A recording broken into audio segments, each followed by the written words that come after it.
Before we start this episode, I wanted to tell you about a project that I've been working on. It's a coffee table book called Season Retrospective. When I was a kid growing up watching figure skating, I used to use my saved up money to buy world almanacs so that I could look up all the statistics. Last season, I thought about that and I thought, why not make it a photography almanac? And so Danielle Earle and I teamed up for this first edition of Season Retrospective, looking back at the Olympic season. It's 150 pages of her brilliant photography, excerpts from 8 interviews from the Rocker Skating podcast, and special sections on fashion and retirements. Go to store.rockerskating.com to learn more.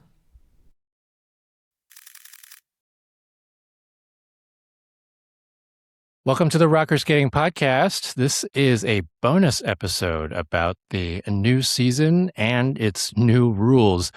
We are just about to start the new Olympic cycle. And so with every new Olympic cycle, things change. And so in this new season, new rules series, I'm going to give you a primer on what to expect and how things work. So whether you are a new skating fan or someone who's been watching for a long time, this should help you make sense of everything that is happening this season. Now, if you're listening to this on an audio podcast, there is a video version that will have some visual aids for you, but you should be able to follow along. But watch out, there's going to be a lot of math ahead. But in this first part of the series, I'm going to go through rules of thumb. And by that, I mean everyone's gone through the past 4 to 8 years with specific score ranges in their mind when thinking about how to evaluate and how to figure out what a good score is. This new Olympic cycle is probably the biggest change that we have had in those ranges since 2018, when we went from a +3 -3 GOE system to a +5 -5 GOE system. And we also saw a recalibration of base values and the limiting of the 10% bonus to jumps in the last 3 jumping passes. So the scores evolved in a very significant way that season. And because of the changes this season, the scores have once again evolved in a significant way. So the implications I'm going to go through. And I'm going to go through those specific rule changes in a later segment of the new season, new rules series. But I'm going to start wider here and talk about score differentials. The big thing to keep in mind is that as a general rule, these new rules basically narrows the gap between the skaters in singles and pairs who are really maxing out their technical content and everyone else, and at a nice dance, the skaters who are getting the highest GOEs and everyone else. So with that, let's get started. We'll start with the singles events. The short programs are probably the easiest things to recalibrate because the changes here are the smallest. Basically, all the required elements are the same. And what's changed this season is that the spins and the step sequences have increased in base value.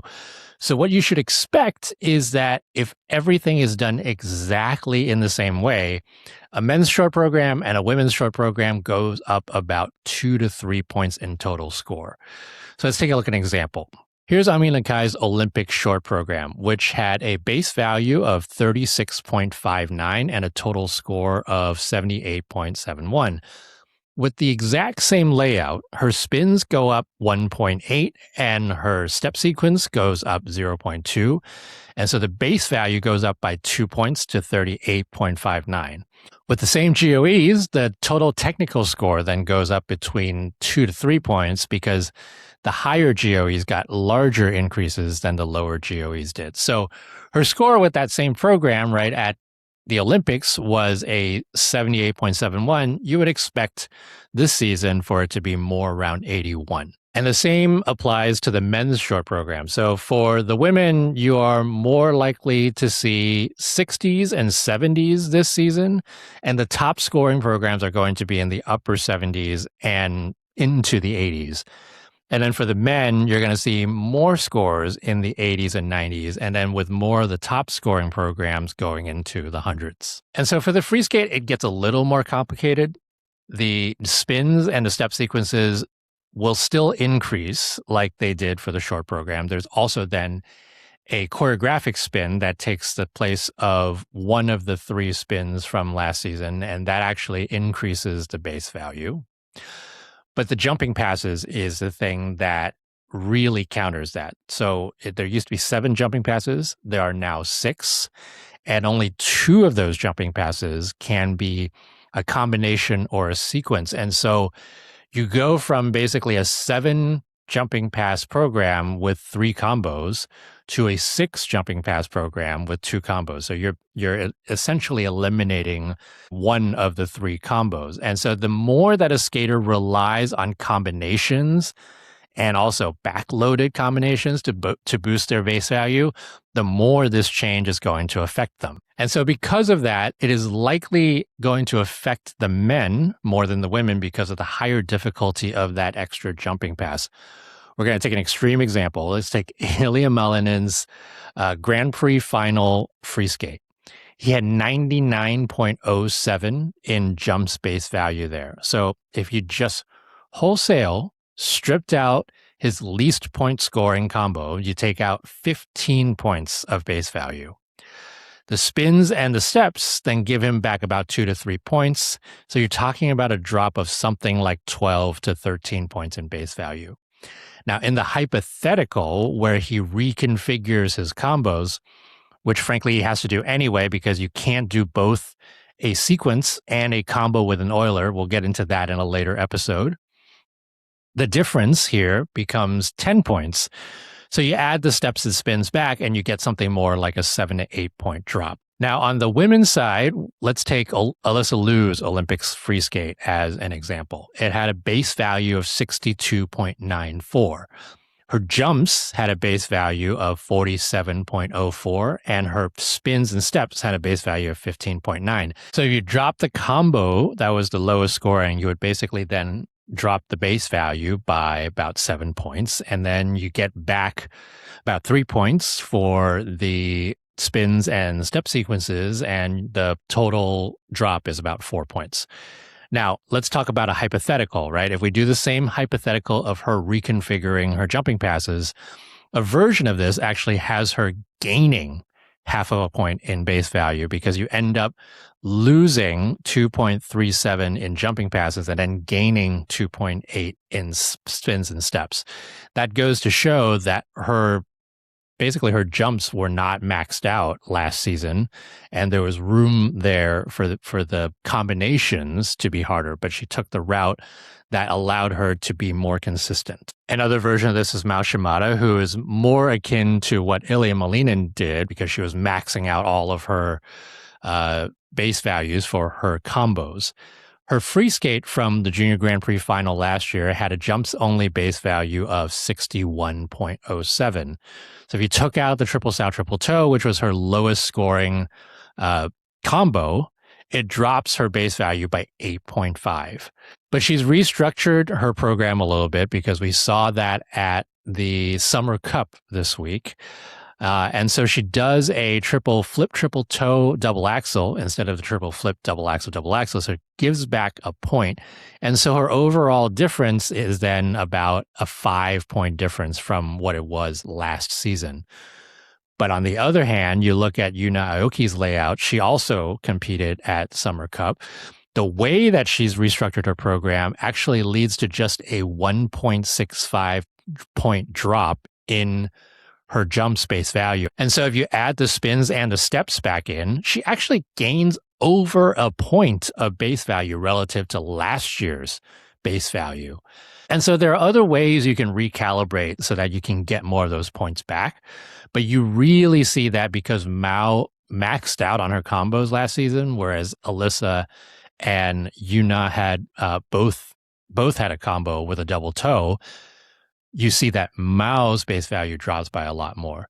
So it's just a lot harder for skaters who had already maxed things out to max out things even more, whereas it allows skaters who could optimize more with a 6-pass program actually close the gap. And so the rule of thumb here is that for the women, you can see anywhere from a 2 to 10 point decrease in free skate scores, and you could see more around the 120s and 130s and less in the 140s and 150s. And then for the men, you could see a potentially 5 to even 15 point drop in their free skate scores. And so more in the kind of 150s and 170s, and the 200s will be a lot harder to crack. For pairs and ice dance, it's actually a tad simpler because you're not really spending your time re-strategizing the layout of your program. For the pairs short, we have a couple of seasonal changes and a couple of base value changes. The required death spiral is a forward inside death spiral this season, which lowers base value from the back outside death spiral last season. The required lift is a group 3 lift, which is about 2 points lower than the required group 5 lift last year. And then the increase in base values of the spins and steps basically make up for those seasonal changes. And so you should expect the scores for the pair short programs to be about the same, if maybe a fraction lower than what they were last year. In the free skate, the biggest visible change that you're going to see is the side-by-side combo or sequence. It can have a maximum of 2 jumps. So that means no more triple toe, double axel sequences. Thank goodness. But it also means that it hits the pairs that were maxing out those combos the most. So some were already just doing the 2 jump combos or 2 jump sequences, so it doesn't apply to them, right? And if you're doing an extra double axel, your base value is going to drop by about 3 to 4 points. And then there's no longer a choreographic sequence. And then one of the lifts is being replaced by the choreographic lift. And then the pair spin is being replaced by the choreographic spin. This also hits the pairs that actually max out their lifts more.